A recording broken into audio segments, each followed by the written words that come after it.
So I want to start with a poem, because one of the things Viranaga said is true. I actually really do love people. I'm kind of fascinated by people. When I grew up, I wanted to be an entomologist. I wanted to study bugs, which I still love. I love bugs, but I still, at some point or another, I clocked that people were somehow more interesting and more complex, and I find us fascinating, and I find the Dharma a quite remarkable way for us to really explore ourselves. And maybe I'll start with a poem called Romanesque Arches by Thomas Tranströmer. It's Swedish. Somebody can do that better than me, please do. But the poem goes like this. Tourists have crowded into the half-dark of the enormous Romanesque church. Vault opening behind vault and no perspective. A few candles flickered. An angel whose face I couldn't see embraced me, and his whisper went all through my body. Don't be ashamed to be a human being. Be proud. Inside you, one vault after another opens endlessly. You'll never be complete, and that's as it should be. Tears blinded me as we were herded out into the fierce sunlit plaza, together with Mr. and Mrs. Jones, Herr Tanaka, and Signora Sabatini. Within each of them, vault after vault opened endlessly.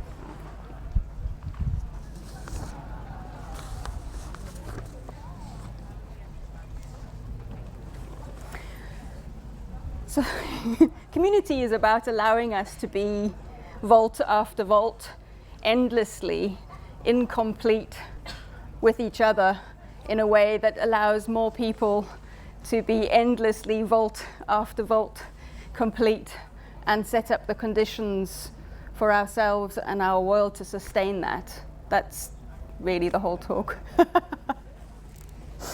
That's what I think. And I'd like to dedicate this talk to Paul, who I met this morning over porridge, whose heart wish is to set up a community where he lives in Worthing. He's experienced quite a lot of depression in his life, and what he said to me was, I want to find a place and a way for people who are caught in the confines of their four walls and the four walls of their mind to leave the house. So I want to dedicate it to him and to everybody else. I mean, this is my first Buddhafield, and it's just been really wonderful to see how much skillfulness and connection and generosity there is. So it feels a little bit funny, me giving anybody else a talk about community in Buddhafield, because yeah, I presume you're already here because you have an interest in community and a yen for community.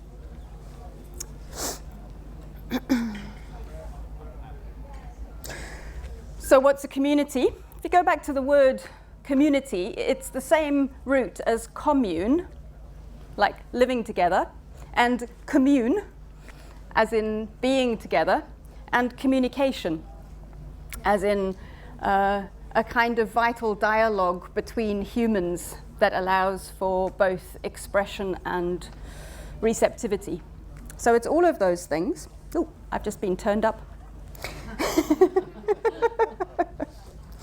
And you know, we could spend quite a long time talking about what the difference is between, say, a group which has a fixed interest and you may know everybody in the group, and a community which is maybe something more expansive. But let's just assume that we can talk about community quite broadly at the moment as something that brings us together, whether that's an interest, an identity, a place, a role to look after something, and that let's use that as a community for now. Let's do that. But I'm curious to hear from you guys why you think we need community. Why are you interested in community? Just throw out some ideas, whatever form, whether that's a residential community, whether that's working together, whether that's doing something together. Shared values. Yeah? Shared values. Mm. You can't do it alone. Yeah. What can't you do alone? Yeah. Yeah.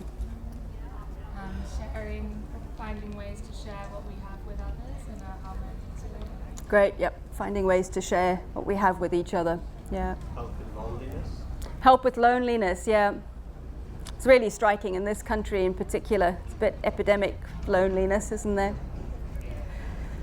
I think everybody has a right to be able to be themselves and to find the people that they can be themselves with. Yeah, yeah. So if you couldn't hear that, a place, a way to be yourself and to be in relationship from being yourself, have the right to do that and find people, gather people around. Yeah. Having more diverse and creative solutions to complex global challenges. Yeah, having more diverse and creative solutions to complex global challenges. Yeah, yeah, yeah. To encounter diversity. Yeah. To encounter diversity. People. Yeah. Yeah. Ideas. People. Values, actually. Yeah. Yeah. To be open to flow between our courage and strength and vulnerability and tenderness without being held in that space rather than feeling blocked and running Yeah. back into the Yeah. hiding. Yeah. So having a space where you can encounter flow, engage in flow with all of your life force creativity without being blocked, or so to have a space where you can creatively be yourself. Yeah, fantastic. Grand. Have the opportunity with others to create rituals. Mm-hmm. Yep, opportunity to create rituals. Yep. Like to have a source of strength to draw from, if not your own, when facing adversity. Yeah, be able to draw from other people's strength and the strength of being together. Yeah, in adversity. Yeah. Yeah, just being there for each other. Yep. So we don't always get what we want. Yeah. So there's an edge as well, isn't there? You don't always get what you want if you're playing nicely with other people. Yeah. Bump into things. Yeah. Grand. So I'm going to be talking about community building in general today, not so much about how to set up, say, a Buddhist community. But what I've been interested in is, because there's lots of kind of languages and communities talking about how to build community, whether that's people of color communities, whether that's permaculture communities, expressive dance communities. So I think what I wanted to do is just think a little bit about what the Dharma, what the Buddhist Dharma can add into that conversation or bring to that conversation. So it's not the whole answer, but it's a bit that we can talk about particularly. And I'm going to talk about it in terms of 3 C's, because it's always handy to have 3 of something, 3 C's. So I'm going to talk about conditionality, communication, and culture. A lot of the times, when we're learning or encountering Buddhism, we can sometimes encounter it like primarily on our own or through meditation and individual practice and guides to working with the mind. All of those things are really important. But in a way, what I want to do and are essential to being able to do the other bit. But what I want to talk about today is more the collective aspect than the individual practice aspect, although community will bring about lots of opportunities and need for collective practice. And I want to bear in mind the fact that community can, in as much as community gathers around something in common, it's very easy for community to polarize or have an external other. So how do we create community that doesn't do that? Yeah, that doesn't go into polarization, that doesn't go into in-group and out-group, that doesn't become manipulative, that doesn't engage in power play between its members. So that's always a caution when we're talking about collective practice and being together, like who who's on the outside of that collective and how do we engage with that.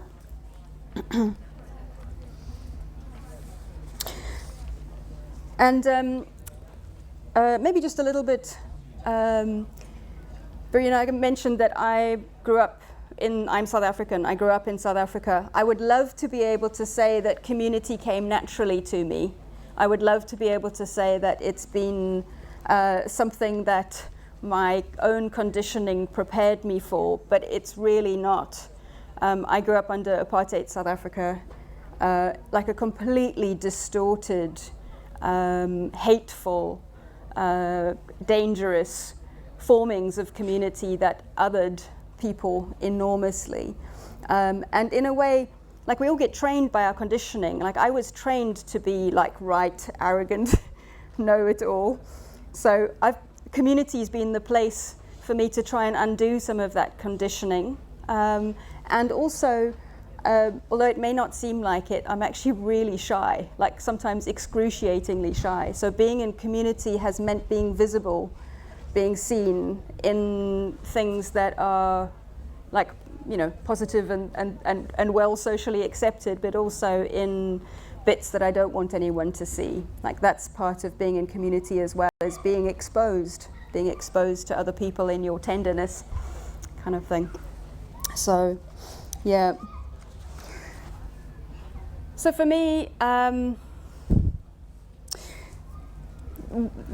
let's start with what is basically the most fundamental, if you like, point of Dharma, one of the most fundamental points of Dharma, which is conditionality or conditioned co-production. This is one of the Buddha's major insights, and in fact, the Four Noble Truths, which is where we often start when we talk about the Dharma, is an example of conditionality. And that the basic framing is that everything that arises upon conditions, and when those conditions cease, the thing ceases. That's a very generic and general statement. It sort of makes sense.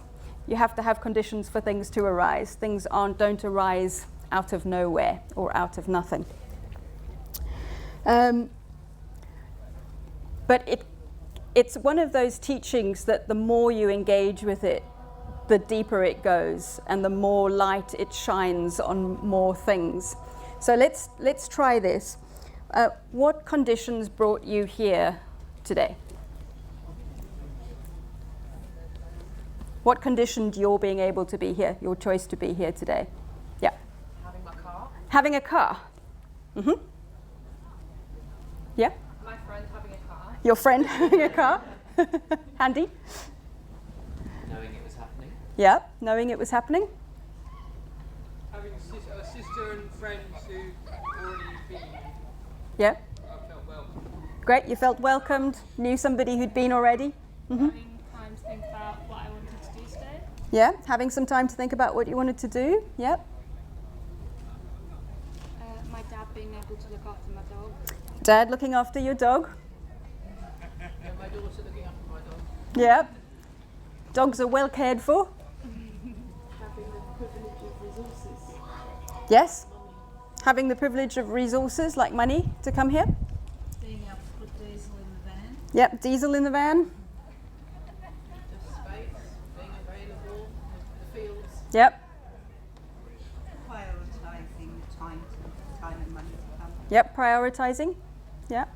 People making it happen. Yes, loads of people. I mean, goodness, so many people doing amazing things to make all of this happen. Yeah. Allowing me time off. Yeah. Leave from work. Your commitment. Yep. Putting this on. Yep. Wave it a little bit this morning, but it's back. Talking to people that tell me about this festival. Yep. And meeting them. Yep. Good. So, curiosity. Yep. Grand. You? Having been here Yeah, before, absolutely. and knowing it, there's a trust in the knowing. Yep. Trusting and knowing that this space is a sound space to be in. Yeah. Great. Could you count desire as a condition? Certainly. Yeah. Yeah. So having experienced community where I live Yep. and wanting to Yeah. become more skilled at Yeah. continuing to expand and engage Yeah. or not. Great. Heart wish. Yeah, great. I mean, we could basically sit here or lie here for the whole day and not come to the end of the conditions, including like the sunlight and the land and the grass and the poles and the plastic and the electronic systems and the cables and the people to introduce and the floor and the food and we could, if you think about it that way, like the moment you start attending to things, it's sort of infinite.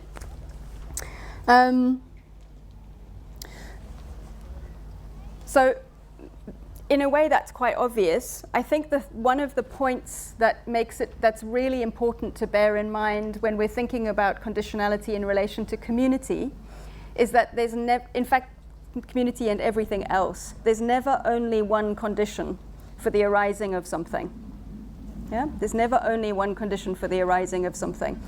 So anytime you feel yourself thinking like, this happens because of that, with one cause, it probably means you've narrowed your focus down quite a lot.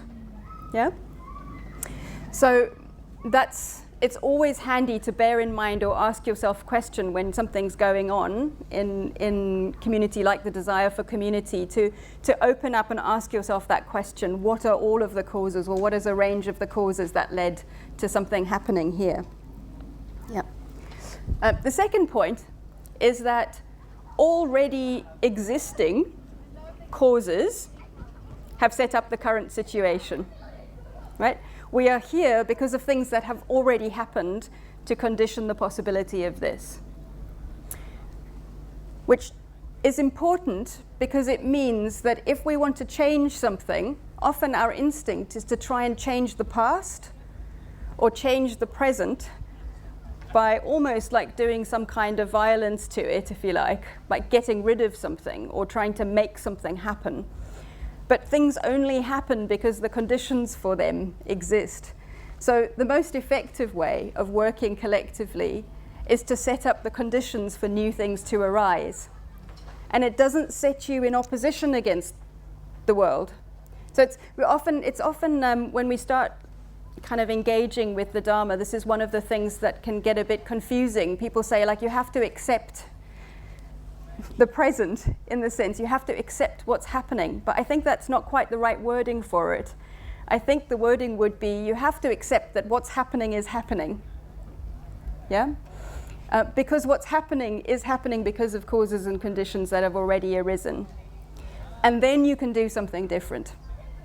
But while you're sort of denying the fact that something's happening, you can't really do anything about it because, you're not present to it. So that's another one of the consequences of thinking about community and your own practice in these terms. The third thing is that we can never, ever fully understand the impact of our actions. Yeah? Because we are always, whether we want to or don't want to, whether we are aware of it or not aware of it, we are always part of the conditions of other people's lives and other people's experience, always. So in a way, we're always acting. So we might as well act in ways that facilitate community and connection and the welfare of all beings, if you see what I mean. Yeah. So I'm sure I often give a talk and I prepare something and I think I'm communicating one thing. And I give a completely random example and someone comes up to me and says, that's the thing that really changed something for me. I'm like, great. So you never know kind of what's going to resonate for somebody else because everybody's come to whatever the experience is with their own and multiple conditions and conditioning. Yeah.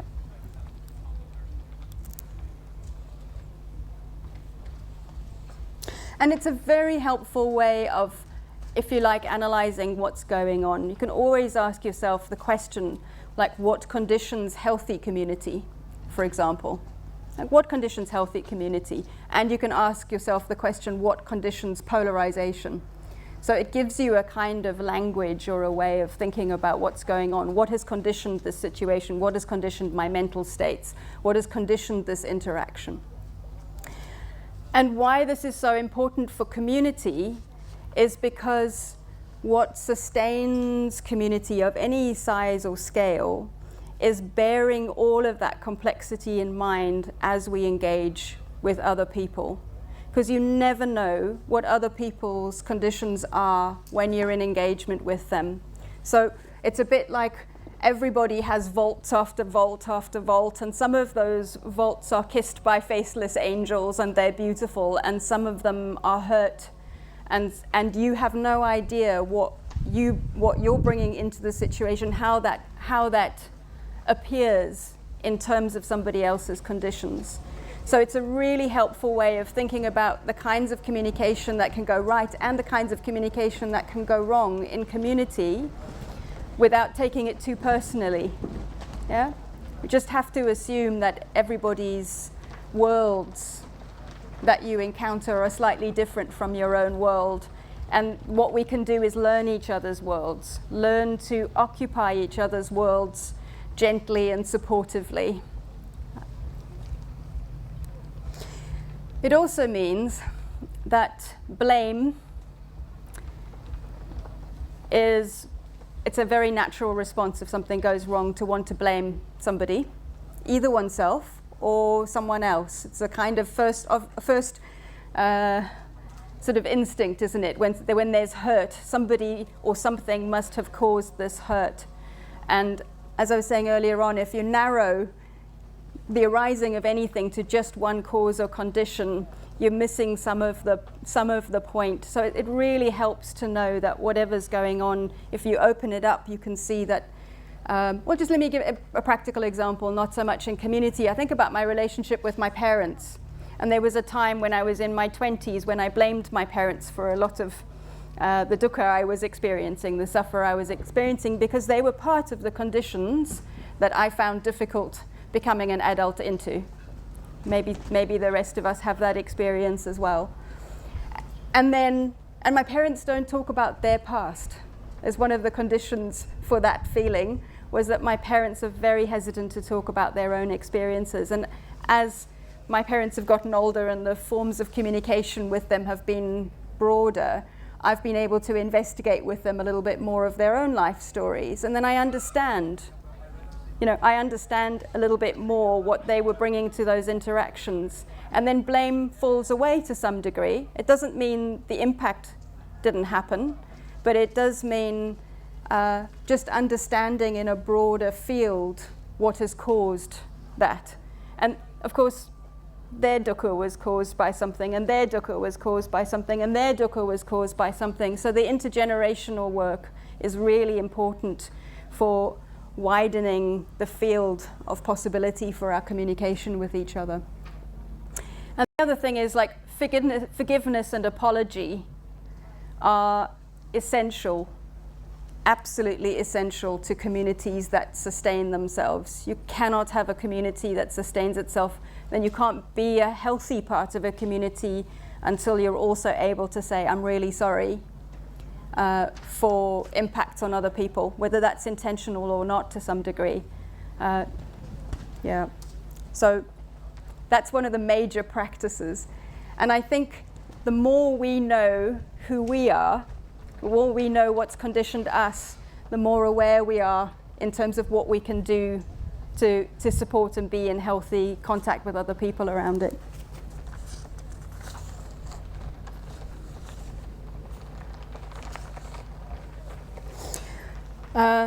So I'm going to move from conditionality to communication, which is a sort of example, if you like, of what I've been talking about.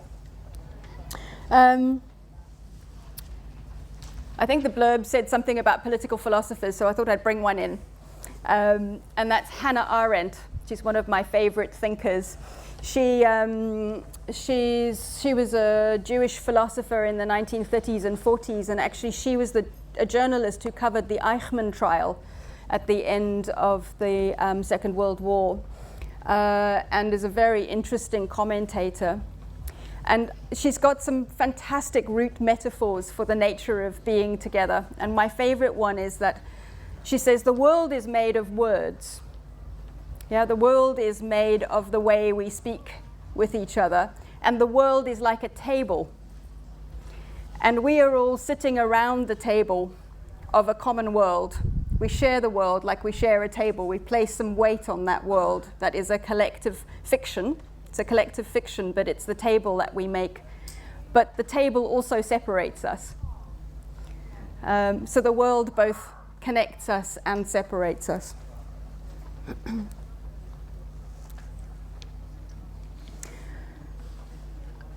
And I remember, and I think this is true, how we speak about each other conditions how other people experience the world. I had this very, very strong experience once where I was introduced to somebody who I didn't know, never met before. And it was a really nice meeting. And we were chatting away. And I could just feel this strong aversion in that meeting. And I don't often have instant strong aversions to people. So I was just sort of like watching this while we were being introduced. And chatted away, and anyway, I went away, and I was like, what on earth was going on with that I had such a strong kind of aversive response? And then I remembered that maybe a couple of years previously, I'd been in conversation with someone else, talking about this person, and they'd said some quite general statements about, ooh, they're a bit something. And I had completely forgotten that conversation, but there I was meeting somebody, and it had informed how I experienced that person, and my response was completely different to what was actually happening in that meeting. You know, there was nothing in the meeting that corresponded with the warning that had been dropped into my system by that piece of gossip. Absolutely none.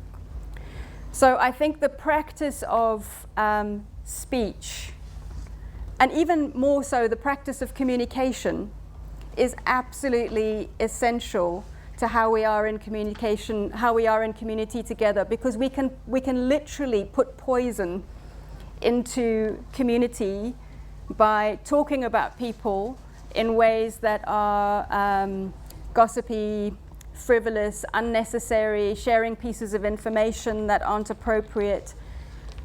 And where there's some actual danger or problem, then say what you need to say. You know, I don't mean that we become naive, but don't poison other people to the possibility of community. I think there's something very, very important about how we talk about each other. And I think there's also something very important about how we speak about ourselves to each other.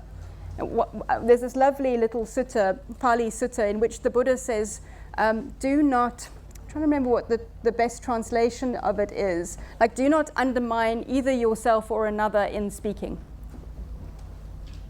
And I think that's really important, to sort of take the dignity of each other and the possibility of each other into consideration in how we speak about each other. So I think speech is absolutely key.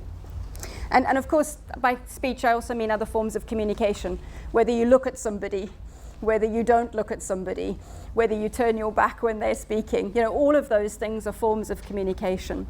And this is, I think, particularly true when we're speaking about collectives. Yeah? Whether we're, like, how we speak about groups of people basically makes the social construct into which somebody gets embodied. Like how we speak about whether it's queer people or people of color or old people or children or Buddhists or Christians or any other grouping, how we speak about those, that does the work of either allowing for their dignity in parallel to whatever community we're in. Yeah. So the danger of community is by saying we're okay, we have a common value, we like our values, and everybody else is somehow wrong in some way, at whatever level. So I think that's really, really important, to be generous in our discussions, or allowing in our discussions of other people or other groups. That's kind of obvious, but it's really hard. You know, we're sort of in a way trained. We want to be okay, we want to be accepted, we want to belong. One of the major ways of doing that, or kind of a sort of immature way of doing it, is by having, like, I'm in here and we're okay and you're not okay. You know, it's something that we have to unlearn It's terrible at teenage years, isn't it? That's like the majority of the socializing we can do in some context. Competition, comparison. Competition and comparison, they're absolutely the death knell of wholesome community life. It's not quite true about comparison, actually, because we can recognize that somebody has qualities or capacities that are greater than our qualities and capacities, and that can be inspiring. Yeah, so there can be a positive, useful thing in comparison, but you have to be very careful with it. It's dangerous liquor.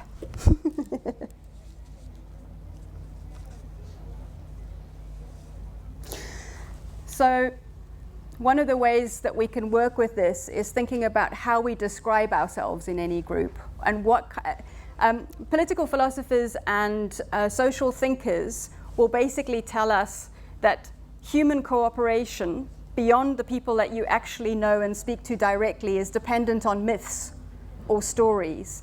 It's dependent on a story of who we are and what our purpose is. So the most important thing in the stories we tell about ourselves is for them to be generative and inclusive stories rather than closed stories or myths. And actually that image over there of the 1,000-armed Avalokiteshvara, I know if you've been here for some of the other Dharma talks, people would have been talking about Avalokiteshvara, I think is a very creative, the order uses that as a metaphor for what the Buddhist order, the Triratna Buddhist order, is trying to do. We are trying to be like Avalokiteshvara, but each person is a hand in that, yeah? And each hand has an eye on the palm, so each one sees suffering, each one sees something that's needed, each one responds to something, witnesses something, and each one has a different object. Each one has a different tool, if you like. And I think that kind of multiplicity of who we are is very, very healthy. So you have to work out what kind of, who you are in that, in any community. What can you contribute? What do you see? What's unique to what you can bring? What can you offer? Without thinking that there's only one thing that's the right thing to offer. Yeah. Yes. Yes. Can I just share something, because it so touched me? Yep. In contact improv workshop, actually, the teacher said, when we're fetuses, we're born with our hearts cradled in our hands. Oh wow. Yeah. And then, before the arms, before the limbs actually develop, we've got the heart, and then the arms and the hands gradually find their way out on the hand. Yep.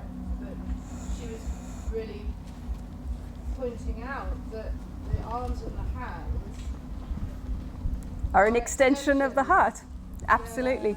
Absolutely. So that's the heart offering and the heart seeing. Yeah. Yeah. Thank you. Beautiful image. It's lovely, isn't it? Yeah. So I want to go back a little bit to if you've been practicing Buddhism or meditation for a while, you'll be aware of this idea that going back to conditionality, like the phenomena in the world are infinite, and we make stories out of them, or we identify them. Yeah. So there's a set of sensations, and immediately I go wind or breeze. Right? There's the sensations, and then there's the perception, and we give a label to it, and now we have a category of wind, for example. Or there's a set of things going into my retina, I think green. It's how we make sense and navigate the world. But what we do is we tend to put all of these sensations and all of these categories together until thinking that we can have a map of the world somehow in our own minds. It's a map of the world. And because it reduces complexity, the map is always to some degree wrong. Yeah? It can be a more or less fruitful map. It can be a map that gets you to your coffee station better than other maps, but it's always a limited or a reduction, a limitation or a reduction. And I think we map each other in that way, don't we? We can scan the room and we go like male, female, old, young, person of color, a little bit alternative, that person looks a bit square, oh, I don't like their hairstyle. You know, that's what we do, and that's perfectly normal to do that. Like, that's how our minds are trained, to reduce experience into something manageable that we feel like we can operationalize and that we control. But that way, we're always limiting other people. We're always, in our perception, we're always limiting how we can apprehend people or the world. So one of the things that meditation in particular allows us to do is to open up the mind, become more spacious. Thank you. Drop some of the labeling, and in a way fabricate, that's the word we often use for it, fabricate the world less. And if we can learn to fabricate the world less, we can re-engage. Fabricating the world less, or not fabricating at all every now and then, basically gives us an enormous wordless spaciousness, a connectedness, an expansiveness. And when we come back into relationship out of that space, I think it shows up collectively either as healing, or as creativity, or as wisdom. So I think this is one of the dynamics of practicing one's individual practice in relation to community. The more that you can unlearn the world making that we've done, the more you can bring creative, new, fresh, alive, previously unable to connect. It really brings this amazing possibility of healing into place. So one of the lovely things for me about being in community is that I'm always encountering people who are a little bit wiser than me, or who can do something that I can't do, or who have something that's a mind that's more spacious, or more able, or more playful. And that allows me to become a little bit more like that. It allows me to fabricate the world less, to be less certain, and also more bold. So I think that's one of the fundamental purposes of community, and practicing individually in relation to the community. It's like we're breathing in and out. You know, we're breathing in and out together in terms of our own insights, our own deepening practice, our own greater capacity for love. And that dropping or lessening fabrication always has the flavor of love. It always has the flavor of meeting and connection. I think it's really important. So I'm nearly done. Basically, what I think we should do is create cultures out of those learnings. And that's what a community can and should do, is to sort of create ways in which those learnings can be brought alive over and over again, remembered, ignited, taught, felt. And I think there's some lovely ways to do that. And I've seen it so much here, seeing people like raising their children. It's some of the ways I've seen parents interacting with their children here are just so beautiful. It's like, oh, that child is going to have a much better start, a much better capacity than some of us who might have been brought up in more, I don't know, closed or hateful or authoritarian kinds of ways. Because the world will only be different if we are different. And we can support each other to be different. And I think we can sometimes get into a language, or I've heard a sort of language that like all habit is bad.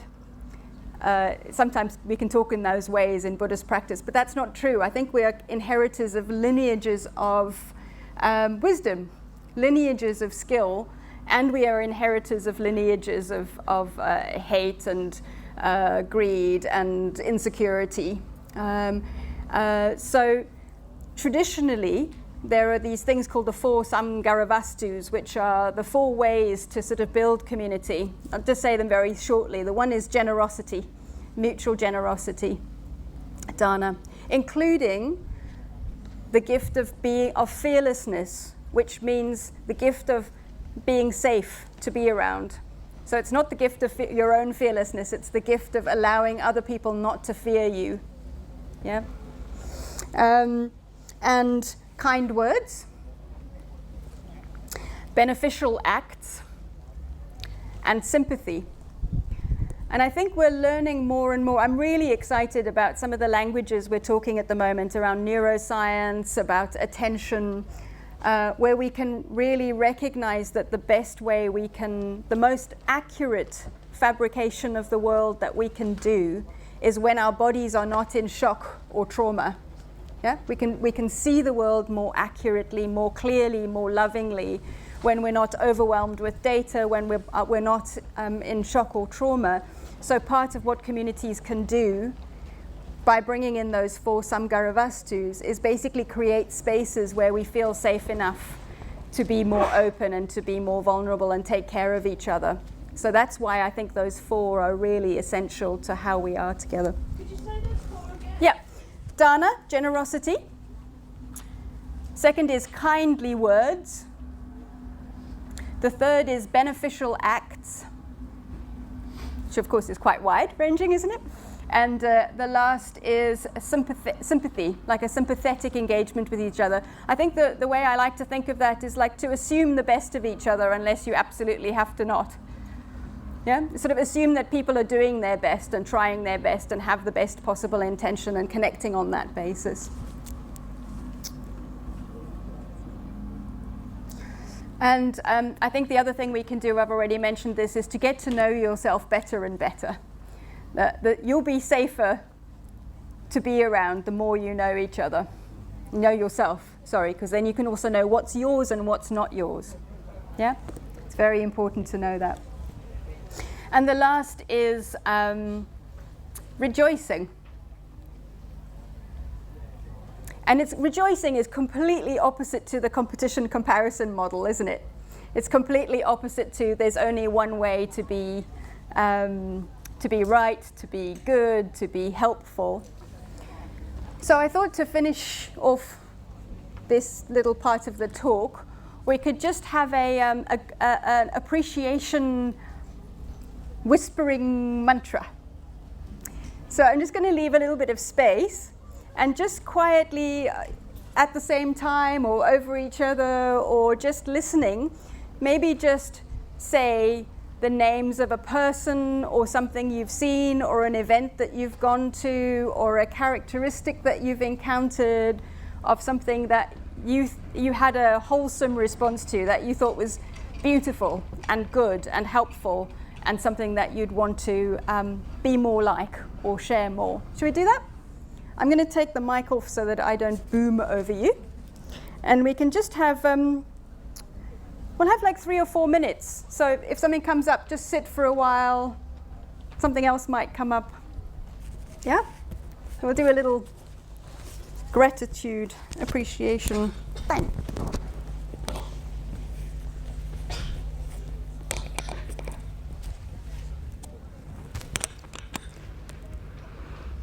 I'll do a gong so that it feels more gongy.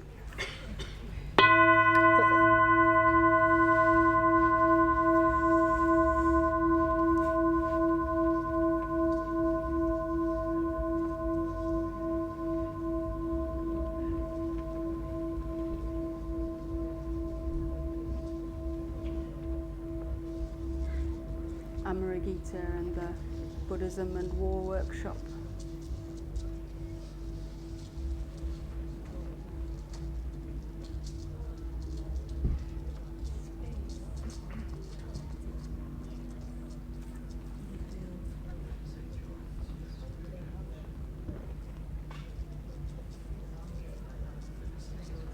The healing hands of Francisco.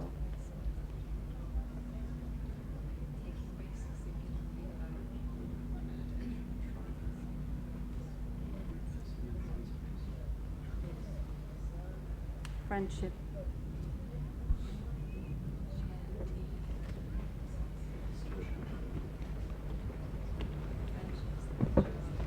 Eugene Ellis.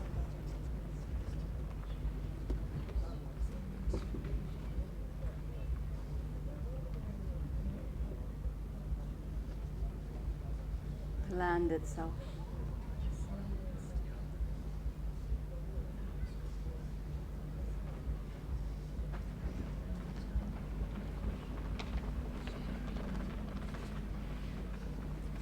wisdom of music and song.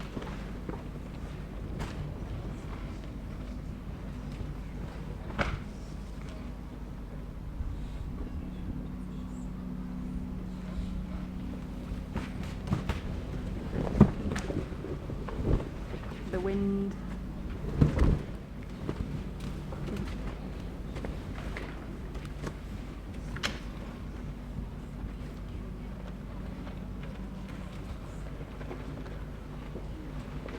Nakedness.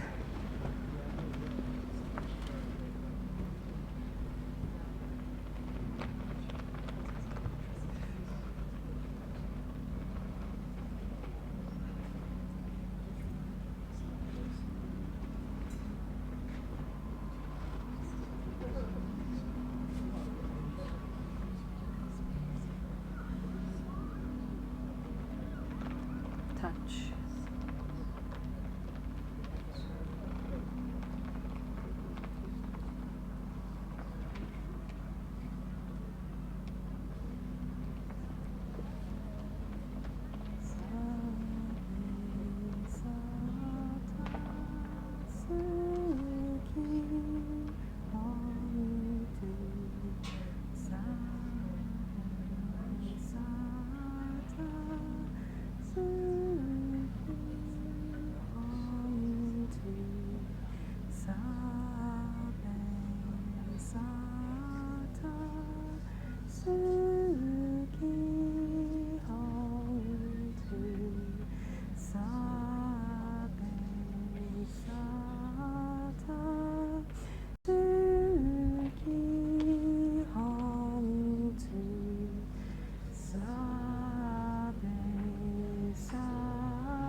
Sangha.